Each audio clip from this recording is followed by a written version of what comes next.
గుండెల్వై మండలం చంద్రాయనపల్లి గ్రామంలో గంగాధర్ ఇంట్లో విద్యుత్ ఘాతంతో ఇల్లు దగ్ధమైంది. ఈ ప్రమాదంలో ₹1,00,000 నగదు, 5 తులాల బంగారం నష్టం జరిగింది.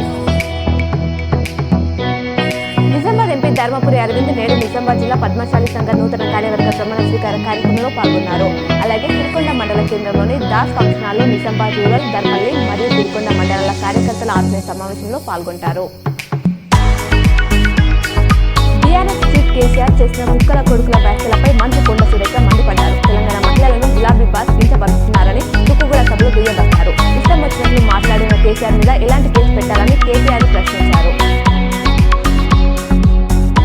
ఓయూ పరిధిలో డిగ్రీ చదివి ఫెయిల్ అయి పూర్వ విద్యార్థులు మళ్లీ పరీక్షలు రాసేందుకు అధికారులు అవకాశం కల్పించారు. బీఏ, బీకాం, బీఎస్సీ, ఇతర డిగ్రీ కోర్సులో 2019 వరకు ఫెయిల్ అయిన వారు ఈ నెల 15 వరకు ఫీజు చెల్లించాలని, అపరాధ రుజువుతో ఈ నెల 20 నుంచి 22 వరకు చెల్లించవచ్చని పేర్కొన్నారు.